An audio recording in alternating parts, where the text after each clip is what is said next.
Good morning doctors. आज हम discuss करने वाले हैं कार्डिक मर्मर्स। तो इसको मैंने दो क्लासेस में डिवाइड किया है, सिस्टोलिक मर्मर्स और डायसिस्टोलिक मर्मर्स। ठीक है, तो आज हम सिर्फ और सिर्फ सिस्टोलिक मर्मर्स ही डिस्कस करेंगे। ठीक है, नेक्स्ट लेक्चर में हम डिस्कस करेंगे डायसिस्टोलिक मर्मर्स।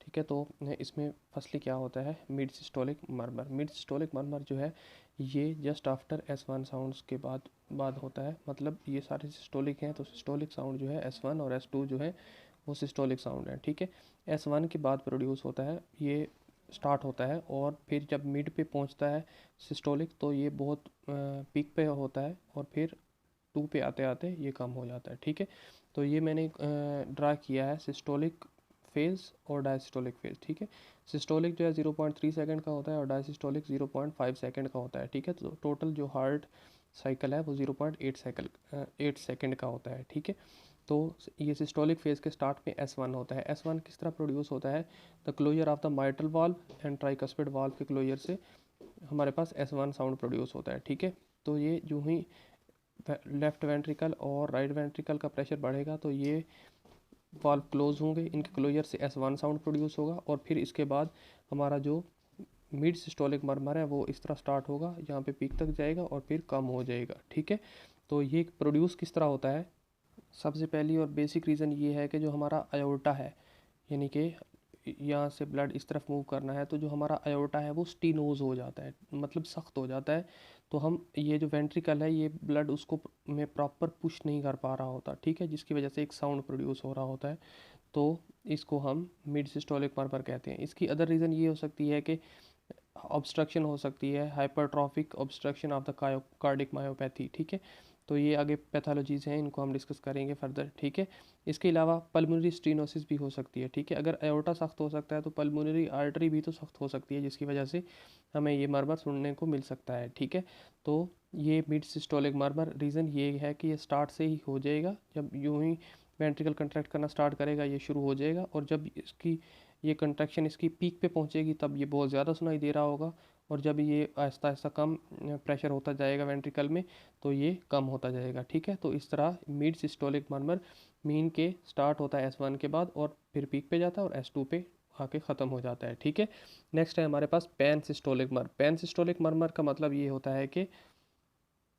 ये मर्मर हमें होल सिस्टोलिक फेज में सुनाई देगा, मतलब यहाँ से स्टार्ट होकर यहाँ तक सुनाई देगा, लेकिन ये जो है ये मिड सिस्टोलिक मर्मर की तरह लाउड नहीं होगा मिड में जाके, ये ऐसे ही रूटीन वाइज ही चलता रहेगा। ठीक है, तो ये किस वजह से होता है, ये मर्मर किस वजह से प्रोड्यूस होता है, हमारा सपोज ये हमारे पास माइट्रल वाल्व है या और ये ट्राइकस्पिड वाल्व है, तो इनकी प्रॉपर क्लोजर नहीं होती। ठीक है, इनके अगर एट्रियम ने ब्लड पुश कर दिया है, यहाँ से भी राइट साइड पे भी एट्रियम ने वेंट्रिकल में ब्लड पुश कर दिया है, और ये ट्राइकस्पिड वाल्व और माइट्रल वाल्व जो हैं ये प्रॉपरली क्लोज नहीं हुए, और इनके क्लोज ना होने की वजह से जब वेंट्रिकल, ये इधर इस हार्ट को देख लेते हैं, ये अगर इसमें प्रेशर इंक्रीज़ करेगा, ठीक है, तो ये अगर वाल्व प्रॉपरली क्लोज नहीं है तो यहाँ पे रिकर्गिडेशन स्टार्ट हो जाएगी। रिकर्गिडेशन का मतलब होता है back flow of blood into the heart और anywhere, back flow of the blood is called regurgitation. ठीक है, तो जब वेंट्रिकल में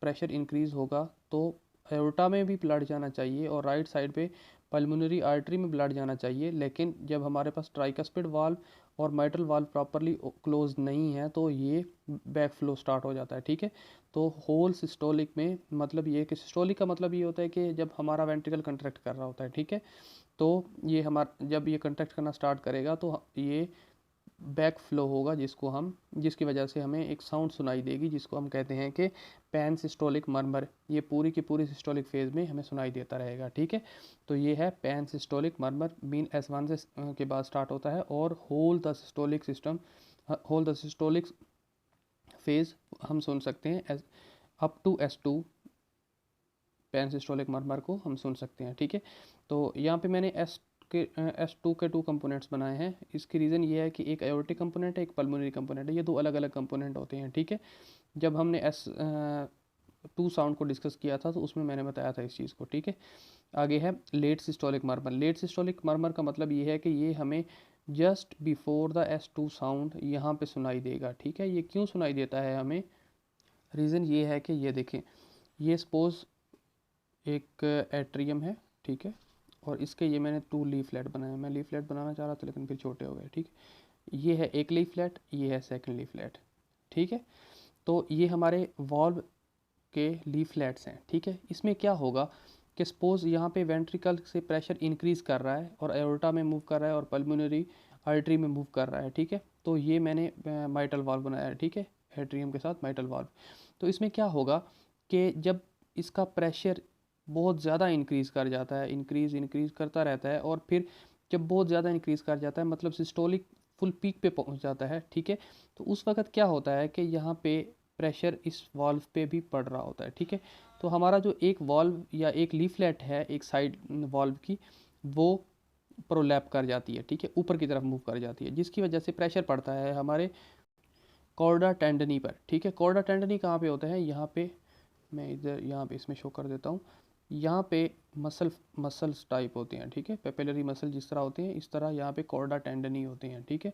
ये क्या करते हैं, ये होल्ड करके रखते हैं वेंट्रिकल को एट्रियम के साथ और लीफलेट को अटैच करते हैं हमारे वेंट्रिकल के साथ, ठीक है।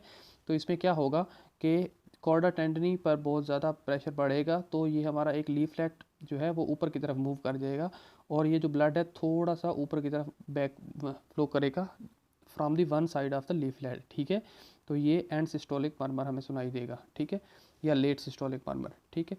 तो ये हमारे सिस्टोलिक मर्मर थे। मिड सिस्टोलिक मर्मर जो कि हमारे सेंटर में पीक पे जाता है। Pan systolic murmur whole of the systolic phase हमें सुनाई देता रहता है। लेट सिस्टोलिक मर्मर जो एंड ऑफ द सिस्टोलिक पे सुनाई देता है but before the S2 sound, ठीक है।